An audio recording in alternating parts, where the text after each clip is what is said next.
Okay, welcome back. Today we are going to be continuing our Poryscript tutorials, and we are going to be talking about basic trainer battles. So in our last video, we set up this extra starter selection screen where we could choose up to 9 starters, and after you do something like that, you're generally going to want to have like a rival battle. So today we are going to look into setting up a basic rival battle using our trainer battle scripts. The game handles the rival battles a little differently than this. What we're doing is basically just setting up a trainer battle. We'll get into that in a later video, how the game handles them usually, but this works for us for now, like completely. So we are going to create our rival battle outside of the professor's building, just because it's a little easier before we get into some other topics. So we are going to start by creating an object for our rival. In this case, I'm just using May, but you can use any graphics here that you want. I'm just using May's normal graphics. You can pick whatever one you want, add the new ones that you've put into the game. This movement type for the objects, every object has a movement type. It can have a movement type of none, but everyone has one. These just are how the objects move in the game. Like this object here has wander around because graphics fat man, he just wanders around. That's what he does in the overworld. But we want May to be facing right because when you come out of the professor's building, we want May to be able to see you like a trainer sees you. The movement radius, that's pretty self-explanatory. If we were wandering around, we have a movement radius of 2 and 1 because he can move 2 or 1 and 1. That's basically what it means. He can move around with that as his radius. If May was moving, we would probably set its radius so that May could move around, but May is not moving, at least not until the trainer script is triggered. Next, we have our actual trainer script, which we will get into in a minute when we look over how I wrote it, but this will just be the name of whatever your trainer battle script is. It's not necessarily going to be a rival, so it'll just be some random trainer script that you've written, and it's a pretty simple script, so that's good, all things considered. Next, obviously, we need a flag. I am just using the next flag in sequential order from the Pokeballs that I was using here, the 0x, 0, 22, and 21, and so on, because I know that these flags are unused. You will probably want to relabel these in the flags.h so that you're not using these horrible names to keep track of your things a little better. I really encourage that, but I did not for this video. And lastly, the two things we have are the trainer type, none, normal, see all directions, buried. None is what we put on an object that is not actually a trainer. So trainer none is fat man. We want trainer normal because we're just a regular trainer. There's also type see all directions, which can see all directions, but if we look at Porymap, it tells us you should only use a sight radius of 1 with see all directions. The sight radius is how far your trainer can see and like catch you. Like if mine is 3, so 1, 2, 3 blocks. If I walked here, it wouldn't be able to see me, but I can be seen in this area because that is what my sight radius is. But for the seeing in all directions, the sight radius should be 1. And lastly is trainer type buried, which is just like the little ninja boys that are like buried, or the things that are hidden and have like an animation to pop out. Those are for those trainers. We need to go back to trainer type normal. So that is all you need to do in the overworld to set up your trainer. You just need to declare its type, you need to give it a script, give it a flag. It doesn't necessarily need a flag if you're not getting rid of it. There are different trainer flags that are set depending on whether or not you've battled the trainer. It's not the same thing as this flag. This flag isn't, oh, I've battled this trainer. This flag is this object going to be in the overworld, or is it going to not be in the overworld? Like, are we loading it in or are we not loading it in? Like when we start, when we go through our beginner process, we don't want this May to be here when we're coming into the building, because if May is here when we're coming into the building, it'll interact with the trainer battle and we won't have a Pokemon yet. So it'll just instantly kill us and take us to the house, and then we'll be in a loop forever because we'll never be able to get inside because May will just keep killing us over and over and over again. So we want her flag to be set to start with. We don't want it to be set until it until we have a Pokemon and we're coming out, and then we want her to load in. Now that is different than your regular trainer battles. You probably aren't going to want to do that necessarily, because after, you know, the intro, after the first town, you know for sure they're going to have Pokemon, so they should be able to, you know, fight the battle. It's not a soft lock if you just have a trainer that they just lose to later on after they already have Pokemon. But for this situation, we are going to include how to address that, just because it's a little interesting, but it might be a little extra, so you don't actually have to pay attention to that bit at the end, because we'll talk about just regular trainer battles first to start with. Okay, so now we are going to go to our code, and we are going to actually look at the May Rival Battle script.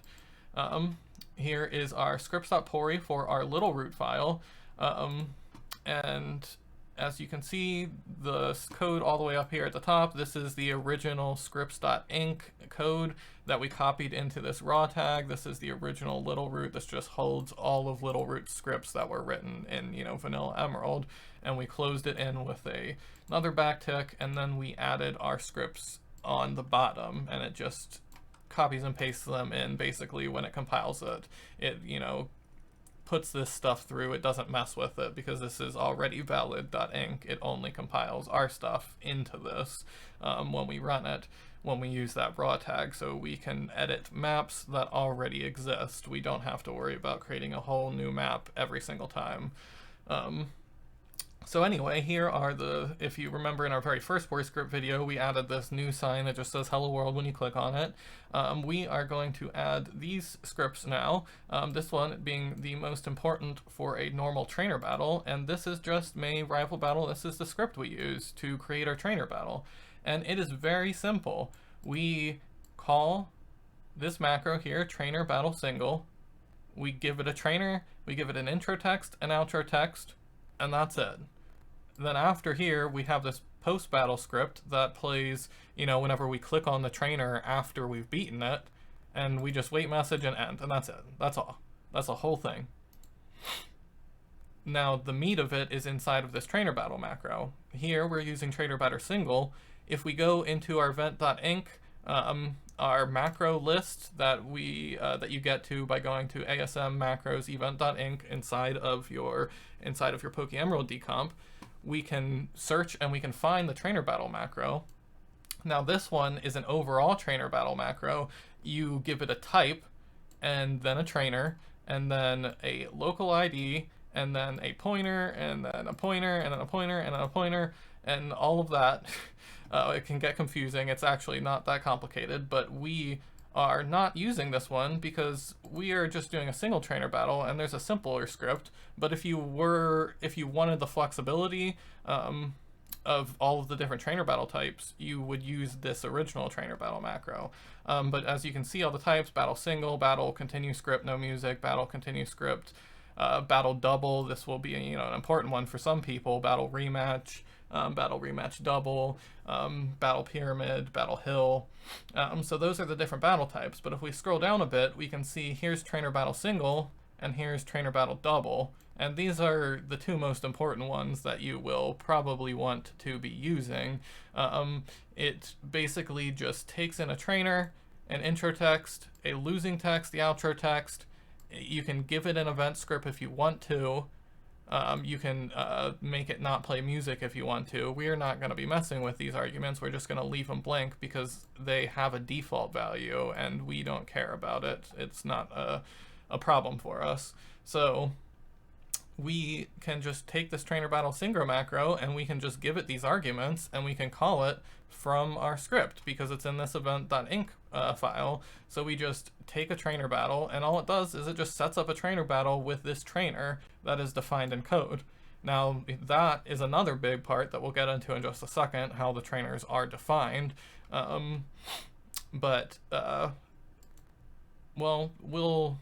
We'll keep talking about this first. So yeah, so then these are the text, the intro, and the lose text. You'll never win, it doesn't count. We just declared them down here, so we didn't have to actually type them in there.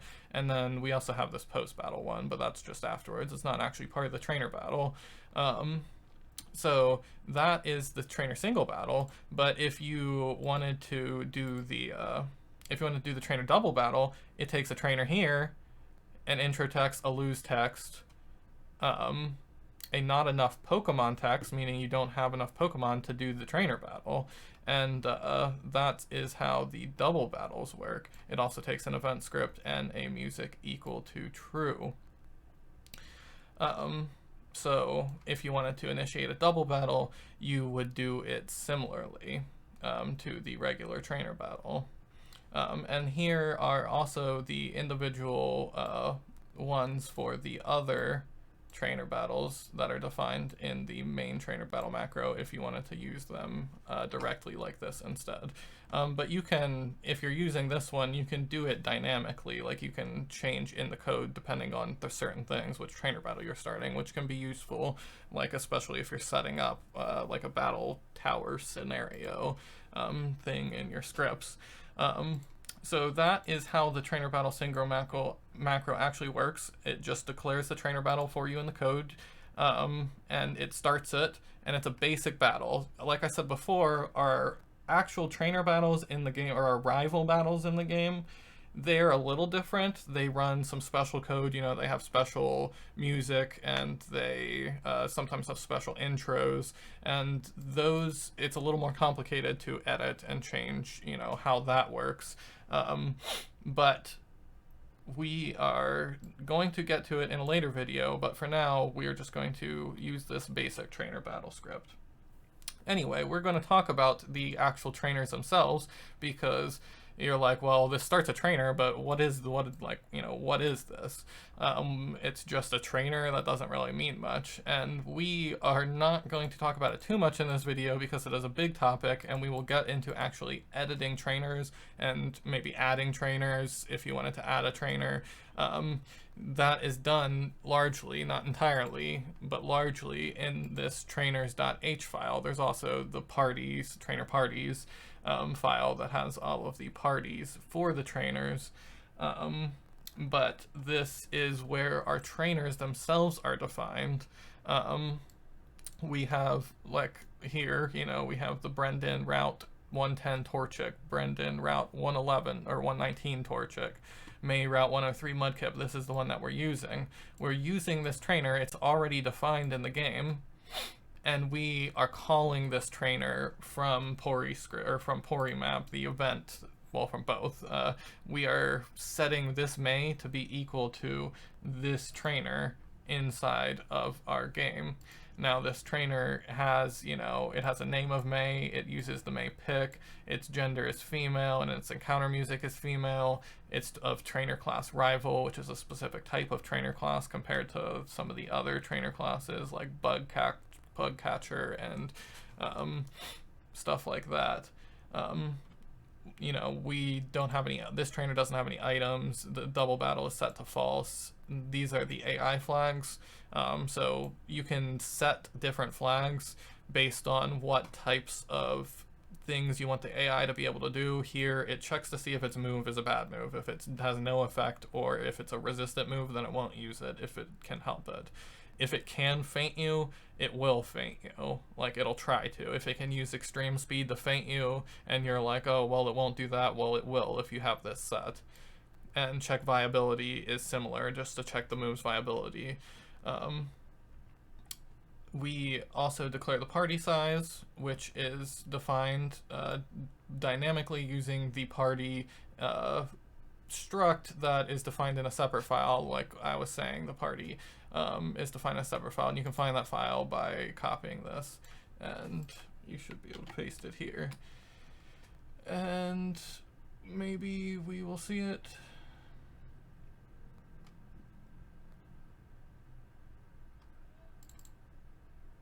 No. What is this? Oh, I'm not replacing, am I? Oh, jeez. Not again. I might have just, oh, here we go. Trainer parties. It's also in source.data, trainer parties. And here is the Mudkip. So as we see, this is just a struct that is defined that holds the May Mudkip. It has a Wingull, a Slugma, and a Grovyle inside of this. So if you chose Mudkip, well, here's this one. If you chose Mudkip, as your starter, then May would just have a Trico at level 5 with 0 IVs. If you chose Mudkip and you're at the Route 110 May has a Wingull, a Slugma, and a Grovyle, and so on and so forth. These are all of the trainers' opponents in the game. So here is Flannery 4, the 4th time you fight Flannery. She has a Growlithe, a Magcargo with a White Herb. They have movesets defined, their own custom moves defined, and we'll talk a lot more about some of these things in detail later. I probably shouldn't even be getting into it because I'm just going to be repeating a lot now. But basically, from our trainer battle, we just assign it one of the trainers that we have in the trainers.h, which takes, data from trainer_parties as well. These are both in source data if you want to find them, trainers.h and trainerparties.h, and that's where we store most of the data for our trainers. And we could call any of these trainers, and if you wanted to, you could call any of these trainers. Now, before you go wild and edit a trainer or add a trainer, there are some concerns adding trainers specifically with the save block, editing trainers mostly with making sure that there are no references to that trainer anywhere else in the code that are going to cause you problems, because if you are referencing something that you deleted, your game is going to crash. So we are now going to talk, now that we've covered that, we're going to talk about how to actually hide our rival real quick when we don't want to see it. So if you're not doing this part of the script, if you just want to, if you just wanted to know how to set up a basic trainer battle, you can skip this last part. But for our rival, because we don't want it to, show while the flags are set, we don't want it to show if we don't have a Pokeball, we have this set up rival battle script. And this script, we don't call it in Porymap. Instead, we are calling this as a map script. Now, normally on a new map, if you're making a map script, like in our last Poryscript video, you declare map scripts in Poryscript, and then you declare the map script that you want, and the map script type you want, and the map script that you're going to call when on transition. But here, we're in Littleroot, we already have our map scripts declared. It's in the .inc. So we are going to actually edit it directly here because we don't want to have to convert everything. So here is our Littleroot town.map scripts, and it's defined just, with these 2 colons to indicate a global script. And then we have map script on transition. Map script on transition, we are calling Littleroot town on transition. Now this is the one we want to edit. So we're going to go to Littleroot town on transition, which is right here. And it's basically setting up Littleroot every time you get into Littleroot, you walk out of a door or whatever, it's setting up Littleroot based on the variables of the town state. So Littleroot town state, if it's 3, then we're gonna, run this script. If it's 4, if Littleroot house's state May is 4, we run this script. And it basically just is how you keep track of your, basically your plot updates and your plot critical towns, so that only the things that you want to see are there. So at the bottom, we're going to add, this is a line that I added, call if unset. This is the .inc way of being like, if this flag is false, then call this script, which we would do in our Poryscript like that. If flag unused. If not flag unused, then call Littleroot town event script set up rival battle. But here we just use call if unset, then the name of the flag, a comma, and then the script name. And it's the same as this one right here. If you want to copy off of this, this will be in your code. Actually, call if unset, flag rescued Birch, but we are not using that flag, and then the script that we want to call. So on transition into Littleroot, every time we load into Littleroot, this will be there. So every time we load into Littleroot, this script will run. And what this script does is, if not, this is the same conditional we used in our last video, if not any of these flags are set, so if you haven't picked up a Pokeball yet, because all of these flags are only set if you've picked up a Pokeball, if you haven't picked up any of them, then we want to set May's flag. This is May's flag. So setting May's flag makes May not load in. When the flag is set, May doesn't load. So if no Pokeballs have picked up, we want May to not load. Else, if a Pokeball has been picked up, then we want to clear the flag, because clearing the flag will make May show again. So else, we clear the flag unused, that's May's flag, so May shows. So if we have picked up a Pokeball, May will show. So I've already compiled this, so I can just go and run pokeemerald. We are going to see what is going on. So we will load in. As you can see, May is not here right now, but we'll go out and in, and May's, not showing up. That's because we haven't picked up a Pokeball yet, so May will not. Her flag is always going to be set.